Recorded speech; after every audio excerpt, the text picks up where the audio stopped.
बिस्मिल्लाहिर्रहमानिर्रहीम। अस्सलाम वालेकुम। Chemistry class 9। आज हम करेंगे चैप्टर नंबर 2 एटॉमिक स्ट्रक्चर। मैं आज आपको इसके इंपॉर्टेंट टॉपिक डिस्क्राइब करूंगी। सबसे पहले जो है इस चैप्टर के अंदर इंट्रोडक्शन है एटम का। एटम क्या चीज़ है। जॉन डेल्टन नामी एक इंग्लिश स्कूल टीचर और केमिस्ट थे। उन्होंने एटम की जो फंडामेंटल थ्योरी है वो सजेस्ट करी। उन्होंने ये एक्सप्लेन करा कि कोई भी एलिमेंट, तमाम एलिमेंट जो है वो छोटे छोटे इनविजिबल से पार्टिकल से मिलकर बने और उनको उन्होंने नाम दिया एटम का। ठीक है, वो कहलाते हैं एटम। डेल्टन ने तो ये अज्यूम करा था कि ये एटम जो है ये सबसे छोटा स्मॉलेस्ट पार्टिकल है, इससे छोटा कोई पार्टिकल नहीं है। लेकिन जब टाइम गुजरता गया और एक्सपेरिमेंट होते गए तो ये मालूम हुआ कि ये जो छोटा सा एटम है ये भी 3 सब एटॉमिक पार्टिकल से मिलकर बनता है। वो 3 सब एटॉमिक पार्टिकल्स कौन से हैं? वो है इलेक्ट्रॉन, प्रोटॉन और न्यूट्रॉन। अब इलेक्ट्रॉन और प्रोटॉन और न्यूट्रॉन की डिस्कवरीज कैसे हुई ये हम इस चैप्टर में आगे पढ़ेंगे। 19th सेंचुरी के अंदर पहला सब एटॉमिक पार्टिकल डिस्कवर हुआ, उसका नाम है इलेक्ट्रॉन। और इसको डिस्कवर करा था माइकल फैराडे, विलियम क्रूक्स और जे थॉमसन ने।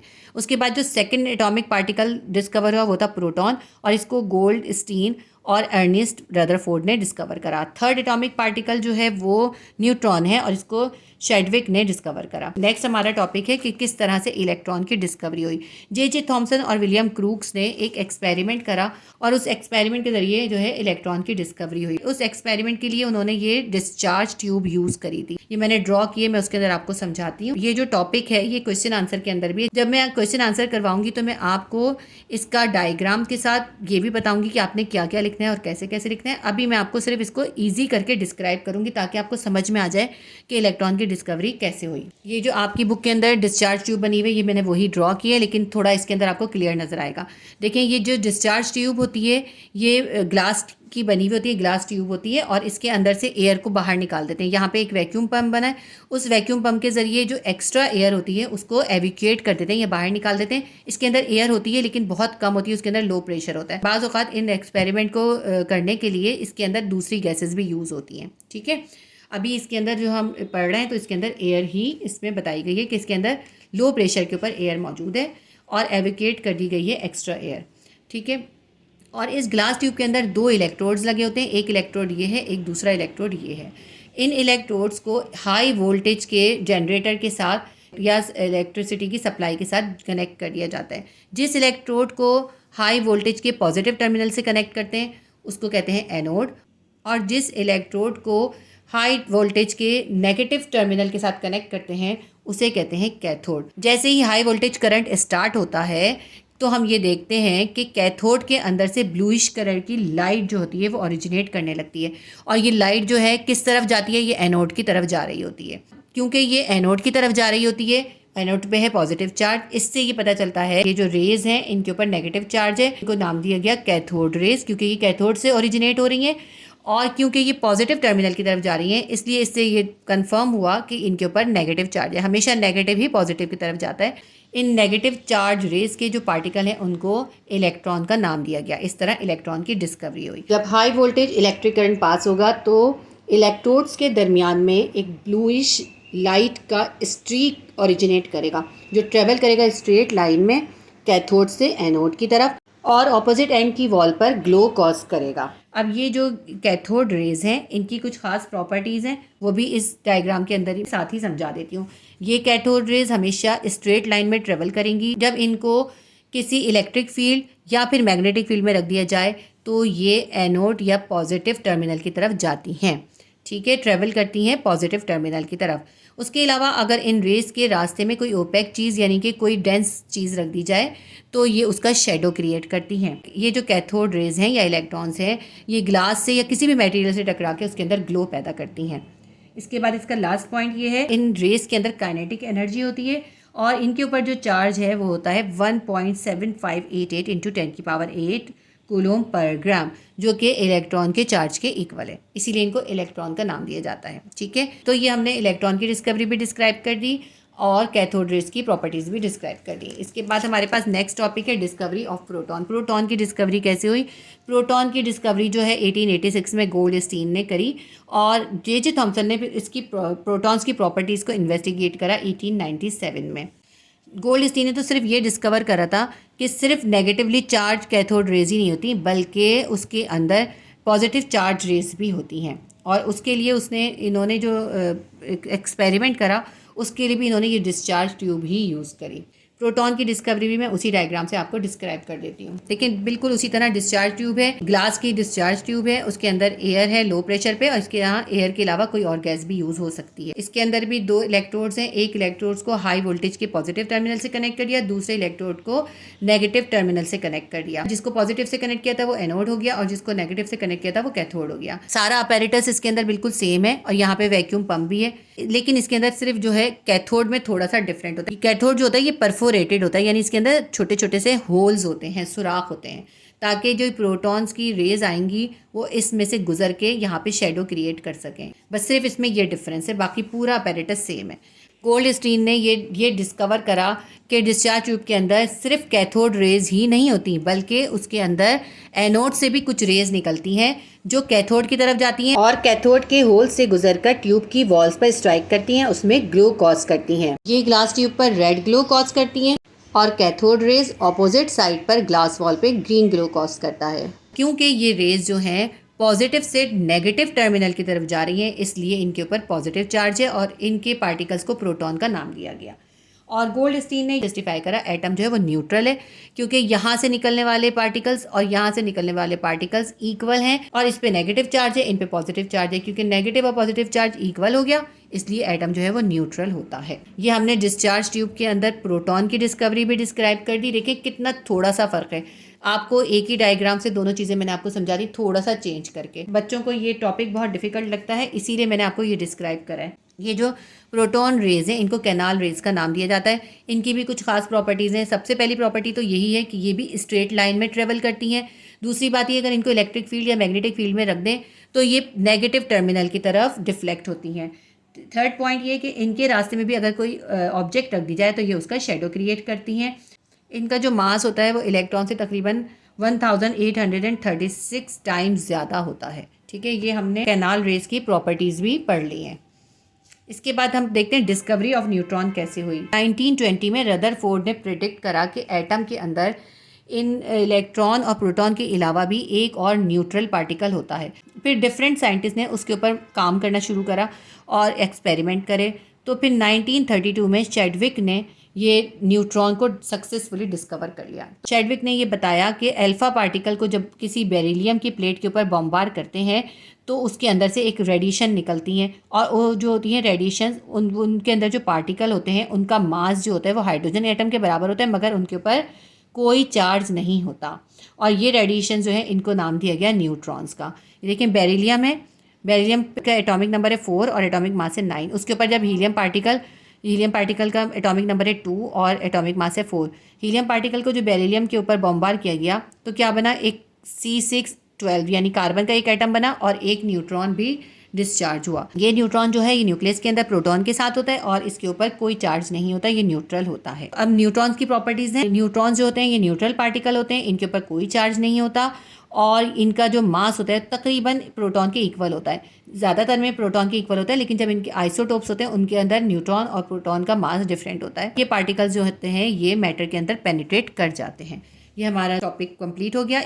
नेक्स्ट है एटॉमिक नंबर या जेड। किसी भी एटम के अंदर जितने प्रोटॉन होते हैं वो उसका एटॉमिक नंबर कहलाता है, उसको हम जेड से डिनोट करते हैं। और जैसे कि आप ये देखें, जैसे लिथियम है, लिथियम के अंदर 3 प्रोटॉन है तो इसका एटॉमिक नंबर 3 होगा। ऑक्सीजन का एटॉमिक नंबर जो है वो 8 है, इसका मतलब है उसके अंदर 8 प्रोटॉन है। हाइड्रोजन का एटॉमिक नंबर 1 है, इसका मतलब है उसके अंदर 1 प्रोटॉन है। फिर देखते हैं मास नंबर क्या होता है। मास नंबर को A से डिनोट करते हैं। किसी भी एटम का जो मास होता है ना उसके न्यूक्लियस के अंदर होता है और उसके न्यूक्लियस के अंदर 2 पार्टिकल्स होते हैं जिनको हम कहते हैं न्यूक्लियॉन। वो कौन से पार्टिकल होते हैं, एक होता है प्रोटॉन और दूसरा होता है न्यूट्रॉन। न्यूट्रॉन और प्रोटॉन मिलके एटम का न्यूक्लियस बनाते हैं। किसी भी एटम का मास जो होता है वो उसके प्रोटॉन और न्यूट्रॉन का सम होता है। अब प्रोटॉन को हम Z से डिनोट करते हैं और न्यूट्रॉन को N से। तो Z में जब हम N को यानी प्रोटॉन और न्यूट्रॉन को प्लस करेंगे तो एटॉमिक मास आ जाएगा किसी भी एटम का। और अगर हमें न्यूट्रॉन फाइंड करने हो तो हम क्या करते हैं, एटॉमिक मास में से एटॉमिक नंबर को माइनस कर देते हैं, यानी A में से Z को माइनस कर देते हैं तो हमें नंबर ऑफ न्यूट्रॉन्स फाइंड हो जाते हैं। इसका भी आपके क्वेश्चन आंसर के अंदर एक क्वेश्चन है, जब आपको क्वेश्चन में समझाऊंगी तो आपको ये बहुत आसानी से समझ में आ जाएगा। इसके बाद हमारी जो है इंपॉर्टेंट थ्योरीज शुरू हो रही हैं। इससे पहले जो हमने पढ़ा वो एटम के तमाम सब एटॉमिक पार्टिकल्स की डिस्कवरी का पढ़ा। एटॉमिक स्ट्रक्चर से रिलेटेड जो थ्योरीज और एक्सपेरिमेंट किए गए हम उसको पढ़ेंगे। ये इस चैप्टर का मोस्ट इंपॉर्टेंट क्वेश्चन है। इस क्वेश्चन को आपने लाजमी तौर पे करना है। अभी मैं आपको सिर्फ ये समझाऊंगी और क्योंकि ये क्वेश्चन आंसर के अंदर ये क्वेश्चन भी मौजूद है, तो मैं क्वेश्चन आंसर कराते हुए आपको इसको मार्क भी कराऊंगी कि आपने क्या लिखना है, कैसे लिखना है और किस तरह आपने इसको प्रेजेंट करना है। बहुत इंपॉर्टेंट क्वेश्चन है, आप इसको पहले अच्छे से समझ लीजिए। रदरफोर्ड ने 1911 के अंदर जो है एक्सपेरिमेंट की पूरी सीरीज़ करी, बहुत सारे एक्सपेरिमेंट करे और उन एक्सपेरिमेंट के नतीजे में उसने एटॉमिक मॉडल या एटॉमिक थ्योरी पेश करी। तो एक जो उसका सबसे मशहूर एक्सपेरिमेंट है वो है थिन गोल्ड फॉइल एक्सपेरिमेंट। इस एक्सपेरिमेंट का एक नाम थिन गोल्ड फॉइल एक्सपेरिमेंट भी है। तो इसके लिए उसने क्या यूज़ करा, उसने एक बहुत पतली सी, बहुत थिन 10 मिलीमीटर की गोल्ड फॉइल शीट यूज़ करी और उस शीट के ऊपर उसने अल्फा पार्टिकल की बमबारिंग करी। लेड बॉक्स के अंदर कोई भी रेडियो एक्टिव एलिमेंट रखा गया जिसके अंदर से अल्फा पार्टिकल निकल सकें और उसके अंदर एक बहुत छोटा सा होल कर दिया गया। इस छोटे से होल से अल्फा पार्टिकल बाहर निकलेंगे।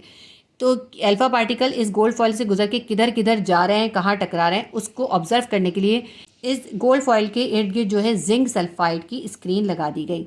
ZnS यानी जिंक सल्फाइड की स्क्रीन लगा दी गई ताकि जब अल्फा पार्टिकल इस जिंक स्क्रीन पे टकराएं तो जहाँ वो टकराएंगे वहाँ पे ग्लो करेंगे तो पता चल जाएगा कि अल्फा पार्टिकल किधर जा रहे हैं। तो जब इसमें से अल्फा पार्टिकल गुजरे तो ज़्यादातर जो थे वो अल्फ़ा पार्टिकल सीधे चले गए, ठीक है, और कुछ अल्फ़ा पार्टिकल थे बहुत कम जो थे वो बाउंस बैक कर गए और ज़्यादातर जो थे वो डिफ्लेक्ट हो गए। जहाँ जहाँ अल्फ़ा पार्टिकल टकरा रहे थे वहाँ ग्लो हो रहा था तो उनको नोट कर लिया गया और फिर इस ऑब्जर्वेशन की बेस पे कंक्लूजन दिया गया। आपको ये गोल्ड फॉइल का इस एक्सपेरिमेंट ना इस डायग्राम से बहुत अच्छे से समझ में आएगा। देखिए ये गोल्ड फॉइल का एक एटम दिखाया है। इस एक एटम पे जब जब अल्फ़ा पार्टिकल टकराए, अगर 8000 अल्फ़ा पार्टिकल इसमें से टकराएं तो उसमें से सिर्फ एक बाउंस बैक करेगा, यानी इतने कम बाउंस बैक करे और ज़्यादातर जो थे, देखिए ज़्यादातर जो है वो डिफ्लेक्ट हो गए और बहुत सारे जो हैं सीधे सीधे गुजर गए, ठीक है, सीधे गुजर गए ज़्यादातर या फिर डिफ्लेक्ट हो गए और बहुत कम बाउंस बैक हुए। ये जो सब उसने ऑब्जर्व करा उसके नतीजे में जो उसने कंक्लूजन निकाला, वो कंक्लूजन ये निकाला कि बहुत कम इसलिए बाउंस बैक हुए क्योंकि अल्फा पार्टिकल पे पॉजिटिव चार्ज था। तो जब वो पॉजिटिव चार्ज न्यूक्लियस के पॉजिटिव चार्ज से टकराया तो वो बाउंस बैक हो गया। क्योंकि न्यूक्लियस बहुत छोटा है, बहुत कम इसकी जगह है, इसीलिए बहुत कम पार्टिकल इससे टकरा के बाउंस बैक हुए। इससे पता चला कि एटम के अंदर न्यूक्लियस की जगह जो होती है वो बहुत छोटी होती है और किसी भी एटम के अंदर ज़्यादातर स्पेस जो होती है वो एम्प्टी होती है और उस एम्प्टी स्पेस के अंदर इलेक्ट्रॉन जो है मुख्तलिफ शेल्स के अंदर रिवॉल्व कर रहे हैं, सर्कुलर शेल्स के अंदर रिवॉल्व कर रहे हैं, घूम रहे हैं। और ये कंक्लूजन निकला कि किसी भी एटम का जो मास है वो उसके सेंटर में है और उसके सेंटर में न्यूक्लियस है और न्यूक्लियस जो है बहुत छोटा सा एरिया है, ज़्यादा बड़ा एरिया जो है वो एम्प्टी है और उस एम्प्टी स्पेसिस के अंदर इलेक्ट्रॉन रिवॉल्व कर रहे हैं और जो एटम का न्यूक्लियस है उसके ऊपर पॉजिटिव चार्ज है। तो ये कंक्लूजन निकला। कंक्लूजन के बाद जो है रदरफोर्ड ने अपने पॉस्टुलेट पेश करे या फिर क्यों कह लें एटॉमिक थ्योरी पेश करी। उस एटॉमिक थ्योरी का पहला पॉइंट ये है कि एटम का जो सेंटर के अंदर पॉजिटिवली चार्ज न्यूक्लियस होता है और उस न्यूक्लियस के अंदर प्रोटॉन और न्यूट्रॉन है और एटम का तमाम मास जो है वो उसके न्यूक्लियस के अंदर ही होता है। इसका सेकंड पॉइंट है कि न्यूक्लियस के इर्द गिर्द जो लार्ज एम्प्टी स्पेसेस हैं उन लार्ज एम्प्टी स्पेसेस को कहते हैं एक्स्ट्रा न्यूक्लियर पार्ट। उनके अंदर जो है इलेक्ट्रॉन रिवॉल्व करते हैं। उसके बाद नेक्स्ट पॉइंट है इलेक्ट्रॉन जो है न्यूक्लियस के इर्द गिर्द सर्कुलर पैथ में रिवॉल्व कर रहे हैं बहुत हाई स्पीड के साथ और ये सर्कुलर पैथ जो है इनको कहते हैं शेल। फिफ्थ पॉइंट ये कोई भी एटम जो है वो न्यूट्रल होता है। क्यों? क्योंकि उसके अंदर इलेक्ट्रॉन और प्रोटॉन इक्वल होते हैं। इलेक्ट्रॉन पे नेगेटिव चार्ज होता है, प्रोटॉन पे पॉजिटिव चार्ज होता है। क्योंकि दोनों इक्वल होते हैं इसलिए एटम भी न्यूट्रल हो जाता है क्योंकि न्यूट्रॉन के ऊपर तो कोई चार्ज नहीं होता। लास्ट पॉइंट ये है the size of nucleus is very small as compare to the size of its original atom. किसी एटम के अंदर जो न्यूक्लियस का साइज होता है वो उसके पूरे साइज से बहुत छोटा सा होता है। ये हो गया रदरफोर्ड का एटॉमिक मॉडल या उसके पॉस्टुलेट। बच्चे कंफ्यूज होते हैं कि रदरफोर्ड का एटॉमिक मॉडल लिखने के लिए आता है तो कहते हैं कि बुक के अंदर तो है ही नहीं। ये जो पॉस्टुलेट है ना यही इसके एटॉमिक मॉडल है। ये भी बहुत इंपॉर्टेंट क्वेश्चन है। रदरफोर्ड के एटॉमिक मॉडल के अंदर कुछ डिफेक्ट है। एक तो रदरफोर्ड का जो एटॉमिक मॉडल है वो एटम की स्टेबिलिटी को एक्सप्लेन नहीं करता। स्टेबिलिटी को कैसे एक्सप्लेन नहीं करता ये नेक्स्ट पॉइंट के अंदर ही बताया है।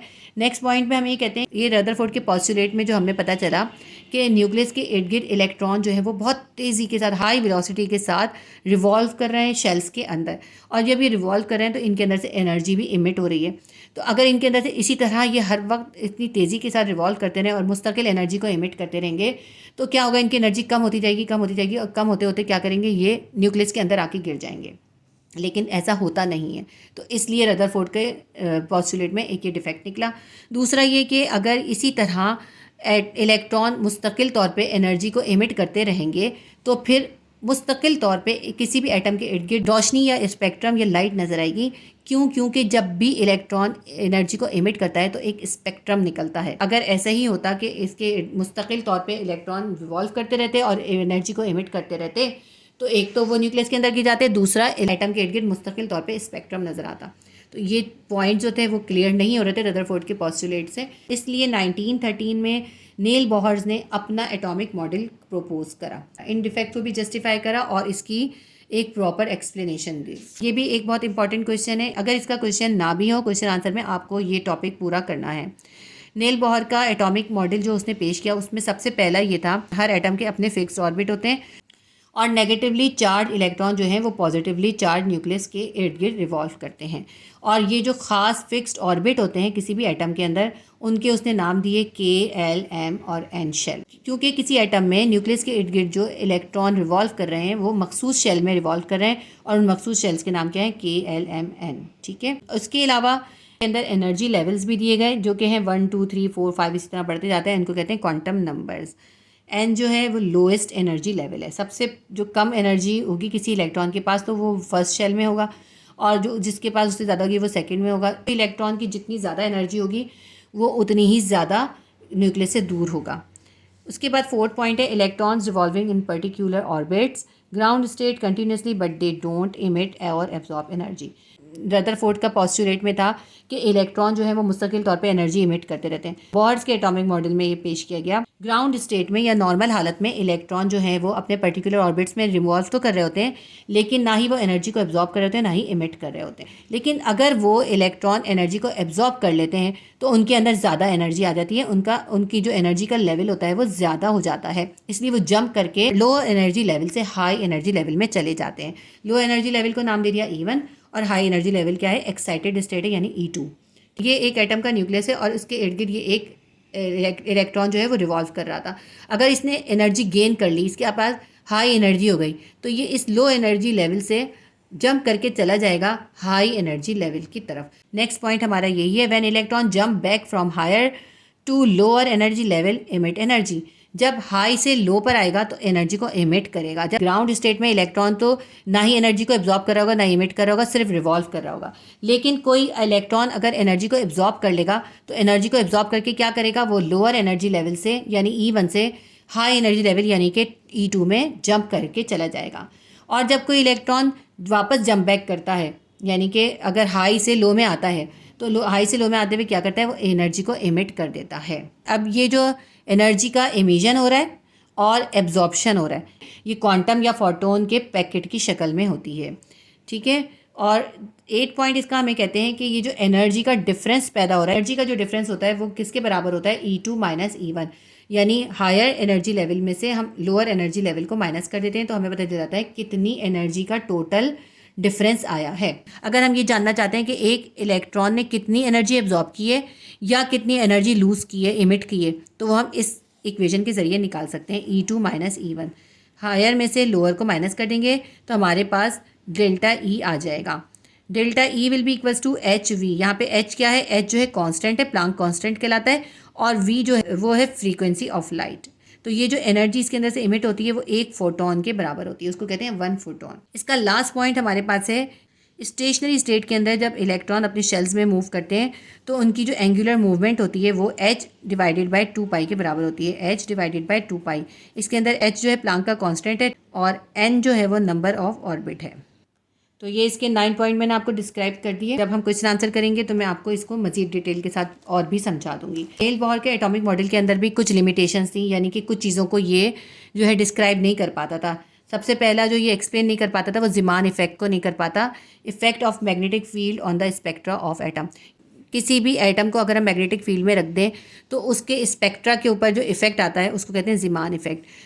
बोहर्स के एटॉमिक मॉडल के ज़रिए ज़ीमान इफेक्ट एक्सप्लेन नहीं हो रहा था। उसके अलावा बोर्स के एटॉमिक मॉडल में स्टार्क इफेक्ट भी एक्सप्लेन नहीं हो रहा था। स्टार्क इफेक्ट क्या होता है? स्टार्क इफेक्ट होता है कि जब किसी एटम को हम इलेक्ट्रिक फील्ड में रख दें तो एटम का जो अपना स्पेक्ट्रा है, जो उसके अंदर से अपनी लाइट निकल रही है, उसके ऊपर इलेक्ट्रिक फील्ड का क्या असर होता है, ये भी इसके अंदर एक्सप्लेन नहीं हो रहा था। उसके अलावा थर्ड ये है कि हेंसबर्ग अनसर्टेनिटी प्रिंसिपल के अंदर एक्सप्लेन नहीं हो रहा था। लार्जर एटम के अंदर जो स्पेक्ट्रा होता है, लाइट होती निकल रही होती है, वो भी इसमें एक्सप्लेन नहीं हो रहा था। बड़े एटम्स के अंदर से मुस्तकिल तौर पे लाइट निकलती रहती है या कुछ इंटीग्रेशन होती रहती है, तो उसको भी इसमें एक्सप्लेन नहीं हो रहा था। बोहर्स के एटॉमिक मॉडल में सिर्फ मोनो इलेक्ट्रॉनिक स्पीशीज़ जैसे हीलियम, लिथियम, बेरियम वगैरह की ही एक्सप्लेनेशन मिल रही थी, लेकिन जो लार्जर एटम थे जिनके इर्द गिर्द मुस्तकिल तौर पर स्पेक्ट्रम होता है, वो भी इसमें एक्सप्लेन नहीं हो रहा था। उसके अलावा ज़ीमान इफेक्ट और स्टार्क इफेक्ट भी इसके अंदर एक्सप्लेन नहीं हो रहा था। 1900 सेंचुरी के अंदर मैक्स प्लांक ने क्वांटम थ्योरी पेश करी। क्वांटम थ्योरी के अंदर उसने क्या पेश करा? उसने ये पेश करा कि रेडिएशंस और एनर्जी की नेचर जो है वो फोटोन है। कोई भी एनर्जी जब किसी चीज़ से एमिट होती है या कोई भी रेडिएशंस किसी चीज़ से निकलती हैं तो वो फोटोन की शक्ल में होती है, फोटोन वेव की शक्ल में होती हैं, और उसको किससे रिप्रेजेंट करते हैं? E=hv से। इस क्वांटम थ्योरी को जो है आइंस्टाइन ने भी जो है एक्सेप्ट करा। उसने जो है मास और एनर्जी का रिलेशन एक्सप्लेन करा। उसने ये प्रोपोज करा कि एनर्जी जो होती है उसकी ड्यूल नेचर होती है, यानी कभी वो फोटोन या पार्टिकल की शक्ल में भी होती है और कभी वो वेव की शक्ल में भी होती है, यानी उसकी ड्यूल नेचर होती है एनर्जी की। उसके बाद जो है डी ब्रॉगली ने एक हाइपोथेसिस पेश करा। डी ब्रॉगली ने 1923 के अंदर ये हाइपोथेसिस पेश करा कि तमाम मैटर्स जो होते हैं उनके अंदर पार्टिकल्स होते हैं, और उनके अंदर पार्टिकल्स भी होते हैं और उनके अंदर वेव नेचर भी होती है। अगर उनको सब माइक्रोस्कोपिक लेवल पे देखा जाए, यानी माइक्रोस्कोप के अंदर उनको ऑब्जर्व किया जाए, तो हर मैटर के अंदर पार्टिकल भी होंगे और वेव्स भी होंगी, यानी उनकी ड्यूल नेचर होती है। तो उसने इसको प्रूव करने के लिए क्या करा? उसने डी ब्रॉगली ने आइंस्टाइन की और प्लांक की इक्वेशंस को कंबाइन कर दिया। आइंस्टाइन और प्लांक की इक्वेशन को जब उसने कंबाइन करा तो उसने नई इक्वेशन निकाली। ये मैं आपको ड्राइव करके दिखाती हूँ। देखिए आइंस्टाइन की इक्वेशन क्या होती है? आइंस्टाइन के अकॉर्डिंग E=mc² होती है, यानी एनर्जी जो होती है वो मास और लाइट की स्पीड के स्क्वायर के प्रोडक्ट के बराबर होती है। प्लांक की इक्वेशन है, प्लांक के अकॉर्डिंग ΔE=hv होती है। h जो है प्लांक का कांस्टेंट, v जो है वो लाइट की फ्रीक्वेंसी है। ब्रॉगली ने इन दोनों इक्वेशंस को कंबाइन कर दिया, तो ΔE mc² के बराबर था, ΔE hv के बराबर है, तो mc² will be equals to hv के बराबर हो जाएगा। और v जो है वो इक्वल होता है c/λ के, तो v की जगह हम लिख देते हैं c/λ। ठीक है, mc² को यहीं छोड़ देते हैं और h को भी ऐसे ही रहने देते हैं, v की जगह हम लिख देते हैं c/λ। अब यहाँ पे देखें लैम्डा डिवाइड हो रहा है, इक्वल की साइड पे ले जाए, मल्टीप्लाई कर दें, lambda multiply by mc² will be equals to hc हो जाएगा। mc² को इक्वल के साइड पर ले जाएं, लैम्डा को इधर ही छोड़ दें, तो hc डिवाइडेड बाय mc² हो जाएगा। इसके पास c² है, इसके पास c है, c से c कैंसिल हो जाएगा, lambda will be equals to h/mc हो जाएगा। एक c जो है इस c से कट गया, तो यहाँ पे m और c बच गया, सिर्फ एक c बच गया। ये लैम्डा की वैल्यू आ गई h/mc। mc जो है वो बराबर होता है p के। p जो है मोमेंटम है, m मास है और c जो है स्पीड ऑफ लाइट है। mc बराबर होता है p के, यानी कि हम यूँ भी कह सकते हैं mv will be equals to p के होता है। mc कह लें या mv कह लें, v क्या है? v इज़ द वेलोसिटी और c is also the velocity of light. हम यहाँ पे क्या करते हैं, mc की जगह पे क्या लिख सकते हैं? हम यहाँ लिख देते हैं h/, क्योंकि mc is equals to p के, यानी कि मोमेंटम के बराबर होता है, तो h/p आ जाएगा इसका। Lambda will be equals to h/p। ये हमारी इक्वेशन तो ड्राइव हो गई, मैंने आपको इक्वेशन ड्राइव करके दिखा दी और उम्मीद करती हूँ आपको समझ में आई होगी। वीडियो को लाइक ज़रूर कर दिया कीजिए अगर ये वीडियोस आपके लिए हेल्पफुल रहती हैं तो। कोई इक्वेशन समझा दी, इसके बाद हम ये समझ लेते हैं कि डी ब्रॉगली का हाइपोथेसिस था क्या। According to de Broglie, a light और any other electromagnetic wave can also exhibit the properties of a particle. Similarly a particle should also exhibit the properties of a wave. De Broglie ने ये propose करा कि light हो या कोई भी electromagnetic wave हो तो जो है पार्टिकल की प्रॉपर्टीज़ भी एग्जिबिट करती हैं। बिल्कुल इसी तरह से कोई भी पार्टिकल जो है वो वेव की प्रॉपर्टीज़ भी एग्जिबिट करता है। डी ब्रॉगली के अकॉर्डिंग लाइट या कोई भी वेव जो होती है वो पार्टिकल की प्रॉपर्टीज़ को एग्जिबिट करते हैं, इसी तरह पार्टिकल्स भी जो है वो वेव की प्रॉपर्टीज़ को एग्जिबिट करते हैं। And those two nature are interchangeable, और ये दोनों नेचर आपस में चेंज होती रहती हैं। कभी जो होता है वेव जो होती हैं वो पार्टिकल की तरह बिहेव करने लगती हैं और कभी जो है पार्टिकल वेव की तरह बिहेव करने लगते हैं। ठीक है, ये है डी ब्रॉगली का हाइपोथेसिस। इसके बाद श्रोडिंगर एटॉमिक मॉडल पेश किया गया। 1926 के अंदर एक ऑस्ट्रियन फिजिसिस्ट था जिसका नाम था एरविन श्रोडिंगर। एरविन श्रोडिंगर ने बोहर्स के एटॉमिक मॉडल के ऊपर मज़ीद काम करा, उसके ऊपर एक्सपेरिमेंट करे और इलेक्ट्रॉन की सर्टेन पोजीशन डिस्क्राइब करने के लिए उसने मैथमेटिकल इक्वेशंस यूज़ करी और एक नया एटॉमिक मॉडल दिया। उसको श्रोडिंगर एटॉमिक मॉडल भी कहते हैं और quantum mechanical model of atom भी कहते हैं। ये जो मॉडल है ये असल में बोहर्स के एटॉमिक मॉडल की इम्प्रूवमेंट है। उसी एटॉमिक मॉडल के ऊपर उसने काम करके उसको इम्प्रूव करके जो उसके अंदर जो कुछ पॉइंट्स है जो क्लियर नहीं थे उसने उसको एक्सप्लेन कराए और उसको एक्सप्लेन करने के लिए उसने हाइड्रोजन का एटम यूज़ कराए क्योंकि उसके अंदर एक प्रोटॉन और एक इलेक्ट्रॉन होता है। इसके जो मेन पॉस्टुलेट हैं वो मैं आपको समझा देती हूँ। ये भी क्वेश्चन में है, क्वेश्चन में मैं आपको बताऊँगी आपने किस तरह से लिखना है। सबसे पहला इसके अंदर उसने ये बताया कि इलेक्ट्रॉन जो है न्यूक्लियस के इर्द गिर्द अपनी वेरियस लोकेशंस के अंदर रिवॉल्व कर रहे हैं या घूम रहे हैं। नेल बोहर ने तो ये एक्सप्लेन करा था कि किसी एटम के इर्द गिर्द जो इलेक्ट्रॉन रिवॉल्व कर रहे हैं वो अपने शेल्स के अंदर रिवॉल्व कर रहे हैं। उन शेल्स का नाम है के, एल, एम और एन।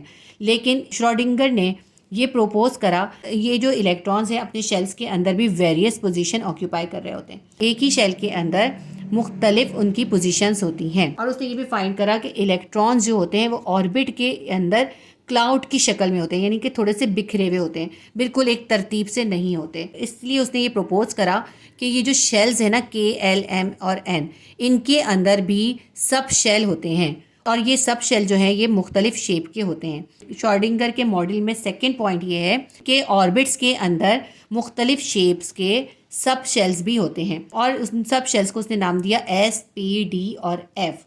और ये एस, पी, डी और एफ जो उसने नाम दिया ये उनके शेप्स के हिसाब से दिया, यानी जो सब शेल स्फेरिकल था उसको एस का नाम दिया और जो सब शेल डम्बेल शेप था उसको पी का नाम दिया। शेप के हिसाब से उसने इनको नाम दिया था। The number and kind of atomic orbital depend on the energy of shell. Last point इसका ये है कि किसी शेल के अंदर कितने सब शेल होंगे ये डिपेंड करेगा कि उस शेल की एनर्जी कितनी है। अगर उस शेल की एनर्जी ज़्यादा होगी यानी उस शेल के पास ज़्यादा इलेक्ट्रॉन होंगे तो उसके पास सब शेल भी ज़्यादा होंगे। ये जो सब शेल्स हैं एस, पी, डी, एफ, ये जब आप इलेक्ट्रॉनिक कॉन्फ़िगरेशन समझेंगे उसमें आपको समझ में आएगा। श्रोडिंगर के एटॉमिक मॉडल को अगर हम सिंप्लीफाई करते हैं तो उसने ये डिस्क्राइब करा है कि इलेक्ट्रॉन जो शेल्स के अंदर रिवॉल्व कर रहे होते हैं उन शेल्स के अंदर मुख्तलिफ सब शेल्स होते हैं। उन सब शेल्स का नाम एस, पी, डी, एफ है और ये जो सब शेल्स हैं उनके शेप के हिसाब से उनके नाम है। किसी शेल के अंदर कितने सब शेल होंगे ये डिपेंड करेगा उस शेल की एनर्जी के ऊपर। एटम के अंदर इलेक्ट्रॉन्स जो होते हैं अपने शेल के अंदर एक फजी सा क्लाउड क्रिएट कर लेते हैं। यह था श्रोडिंगर का एटॉमिक मॉडल और इसके मुतालिक डिटेल से जो है आप जो है नेक्स्ट क्लासेस के अंदर पढ़ेंगे। इसके बाद नेक्स्ट टॉपिक है इलेक्ट्रॉनिक कॉन्फ़िगरेशन। ये बहुत इंपॉर्टेंट टॉपिक है और ये अगर आप सीख लेंगे ना अभी तो आपको जो है फर्स्ट ईयर और सेकेंड ईयर में बहुत आसानी हो जाएगी इससे। तो ये मैं आपको इंशाल्लाह ताला सेपरेट वीडियो के अंदर एक्सप्लेन करूंगी इलेक्ट्रॉनिक कॉन्फ़िगरेशन। जब मैंने वैलेंसी का टॉपिक कराया तो इलेक्ट्रॉनिक कॉन्फ़िगरेशन मैंने उसके अंदर भी एक्सप्लेन करी है, लेकिन मैं एक सेपरेट वीडियो के अंदर आपको इसको बहुत अच्छे से एक्सप्लेन करूंगी। बहुत इंपॉर्टेंट टॉपिक है। इसके बाद हमारा लास्ट टॉपिक है आइसोटोप्स। ये भी मैं आपको सेपरेट वीडियो के अंदर डिस्क्राइब करूंगी। इसके साथ ही हमारा चैप्टर कंप्लीट हो जाता है और इसके दो इंपॉर्टेंट टॉपिक्स मैं आपको इंशाल्लाह ताला नेक्स्ट वीडियो में करा दूंगी और इसके बाद मैं आपको इसके तमाम क्वेश्चन आंसर्स भी सॉल्व करवा दूंगी। उम्मीद करती हूँ मेरी वीडियोस आपके लिए हेल्पफुल रहती होंगी। अगर मेरी वीडियो से आपकी हेल्प होती है तो प्लीज़ वीडियो को लाइक कर दिया करिए और शेयर करें और अगर आपने सब्सक्राइब नहीं किया तो सब्सक्राइब कर लीजिए। अल्लाह हाफिज़।